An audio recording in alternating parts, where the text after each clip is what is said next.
So Apocalypse of the Gods chapter number 3. At the end of last chapter, we saw Ra seemingly summoning something from the sun with his eyes rolling back into his head. It was a crazy panel. And we're getting the payoff for that right off the rip with the emergence of this bird-like entity that has appeared far above the battlefield. But you guys know the deal. We got a like goal we gotta hit. You guys blew the goal out of the water for the Ragnarok main chapter video. Greatly appreciated as always. We asked for 300 in that video. I'm up in the ante.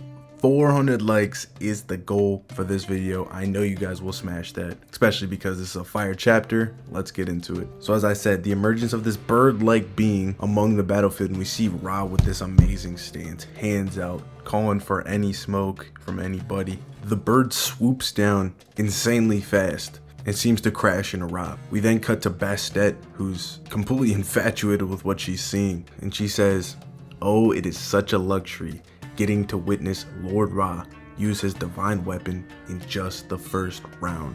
Ku Kalin says, "A bird? Is that even real?" When the bird crashes into Ra, the arena is engulfed in blinding light. Ku's covering his eyes as best he can. He's thinking, what is this? Is this a cheap trick to leave me blind? Don't you dare cheat, you old bastard. He then jumps up, seemingly in anticipation for an attack, but as he jumps, he notices that Ra is already right behind him in one of the best panels of the chapter by far. You see that Ra has this armor around him at this point. He looks completely different, and he says, "It seems I've been going about this the wrong way."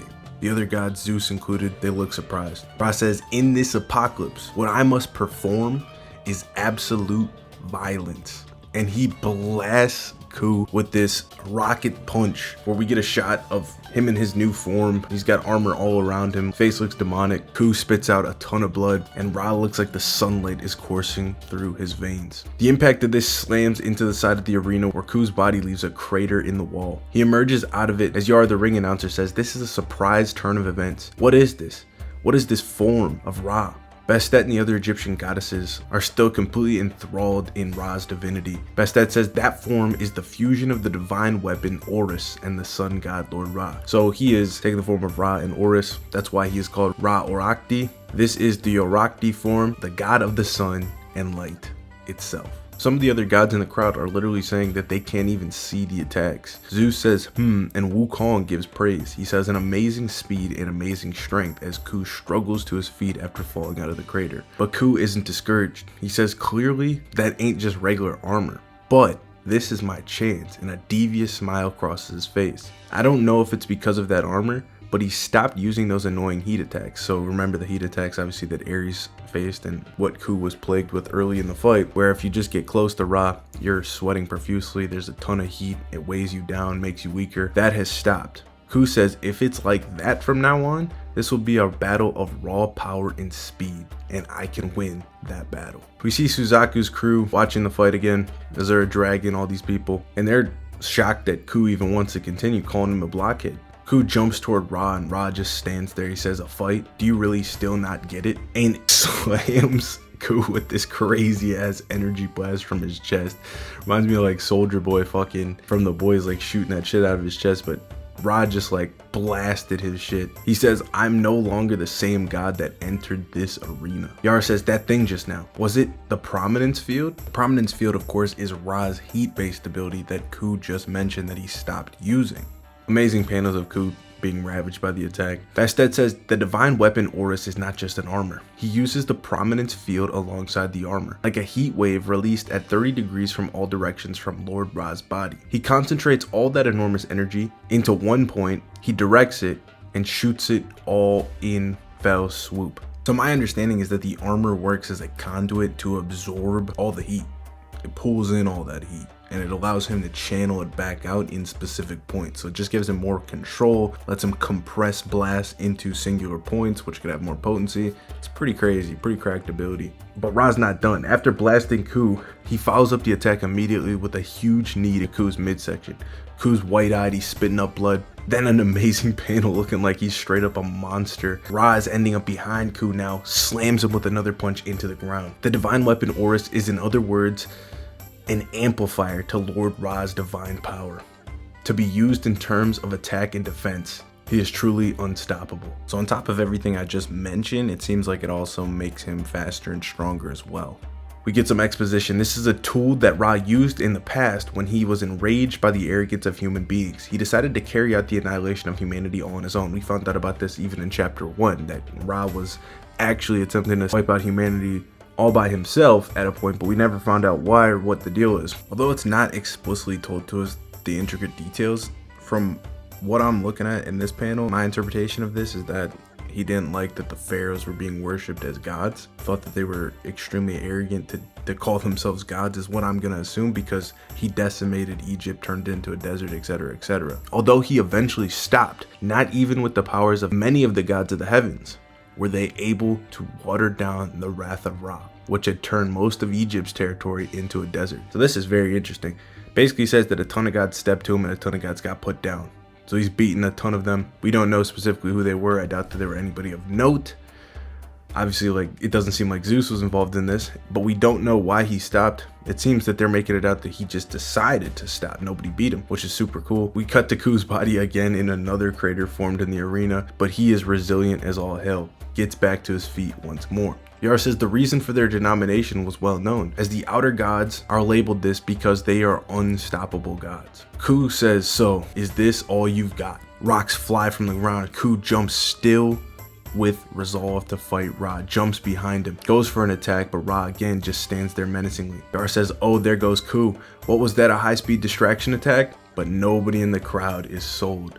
They're literally yawning at this point. They've completely lost interest in this fight because this was no longer considered a fight to them. In the combat between the sun god Ra and the demigod Ku-Kulin, the results were clear to all. You see the crowd screaming out, Ra, just kill him already. Just die already, demigod. Hurry up and move to the second match. You're not worthy. You're already the winner, Lord Ra. Move on. Impure blood. And we don't really get to see what transpired, but Ku's attack failed. He was stopped behind him. It looks like Ra might have sent an energy blast out from his back, and Ku just is crumpled behind Ra on the ground. Ra turns around, picks up Ku by his hair, as again he's wide-eyed, looks like he's in and out of consciousness, as the crowd screaming, kill him, kill him, kill him. Ra says, brat, before I end this, let me show you something. I'm gonna show you what a real divine attack is. He slams him with a left uppercut up to the body. The impact sends ripples through the air. Ku then seems to propel himself from a blast from his back all the way behind Ku in the air. Again, looks insane. Spawns in behind him and slams him with another attack as Shiva thinks to himself, it's over. Ra says, with elegance, with power, of high purity, and most of all, high efficiency, he barrages Ku with an unrivaled fury. He actually looks like fucking Batman, bro. He looks like Batman beating this guy's ass just all around the arena, slamming him into the ground. There's a montage of just Ra slamming him wall to wall. Now, I actually think that the attack he was referencing is the totality of all these blows. It's one big fury of attacks that are called the Midnight Sun, the sun that never sets. And I'm pretty sure Apollo has a very similar name move and name technique. I'd love to see Apollo and Ra have some kind of interaction. I wish Apollo was watching from the crowd for this, but we know he was chilling in his garden. Yara says, this attack, just how much longer can it go? Ku's body is completely ravaged. Like, this is the worst ass beating we've ever seen. We get the reveal that this god right here, the one that looks like Seto Kaiba, is actually Neza from Chinese mythology. He is part of the roster. He will be fighting later. He says, you are strong, Ra-Horakhty. We also see Indra. He says, this guy, he seems to have the power to back up all his arrogance. How interesting. Even Zeus says, maybe I underestimated him a little, as he is buffed up because of how much he's entertained by this fight, how much this has got his blood pumping, prepared like he wants to fight Ra. Zeus actually says very loudly from his stand, may victory come to you, Ra-Horakhty. And Ra actually hears this as you get a shot of him just like destroying Ku. He says, Zeus, I don't need you cheering me on. He grabs Ku from the back of his head, flies up into the air, and spikes down into the ground as he screams out to Zeus, because one day I will do this to you. This man calling out Zeus is crazy, but he's backing it all up right now at this point. This is the biggest attack by far. It slams through the arena. The ground is destroyed. Rocks flying up everywhere. No even ground anymore. Ra flies back up in the air and says, do you get it now? As he looks down on Ku. Ku is in a giant crater in the middle of the arena. looks to be completely unconscious. This looks like defeat, if I'm being honest. Like, this looks like a final panel. He calls Ku a dirty demigod as the crowd chants Ra, Ra, Ra. This is what it means to be a true god. Sunlight gleaming all across the battlefield. Ra looks crazy, man. How is Ku even still alive? But he's not done yet. We see a hand emerge from the ground. He claws up. The results were already clear to everyone, save for one person. Morrigan, the goddess, the first goddess we're gonna get to see fight, the strongest goddess of war in the Celtic religion, the same religion that Ku comes from. She says with a smirk on her face, this is the same as that day. Only that goddess knew that Ku was far from done. We see the weapon he's been carrying, that giant log, seemed to sprout roots that look like a spider's legs.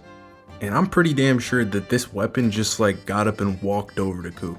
Like, it grew legs and walked over to Ku, propped him up and lifted his arm up so he could rest on it. The gods in the crowd, Ra included, seems to be taken aback by this. What's happening?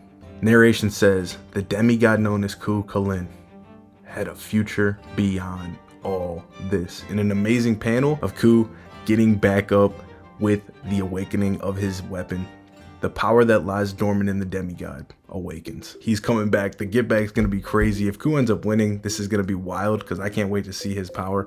We were speculating last video that it could be a situation where the more he gets his ass beat, the stronger he gets, which it kind of seemed like he had gotten stronger even in the previous chapters from the beatdown, as Ra kind of talked about. So if that's the case, this could go crazy. He obviously has some kind of berserker rage for him. I'm just enjoying this a lot. I don't think we've ever seen such a one-sided chapter in any of the Record of Ragnarok fights. So Ku's get back has to be something sinister because he got destroyed this chapter. And don't forget, he was called one of the outer gods too, so it must be for a reason. I think that the rest of this fight is going to cook. Let me know what you guys think that the ability of the weapon Ku has is. What the hell weapon even is that? And what's your prediction for the winner of this fight? And I hope you guys enjoyed the video. Make sure to subscribe, like, and I'll see you guys in the next one. Peace.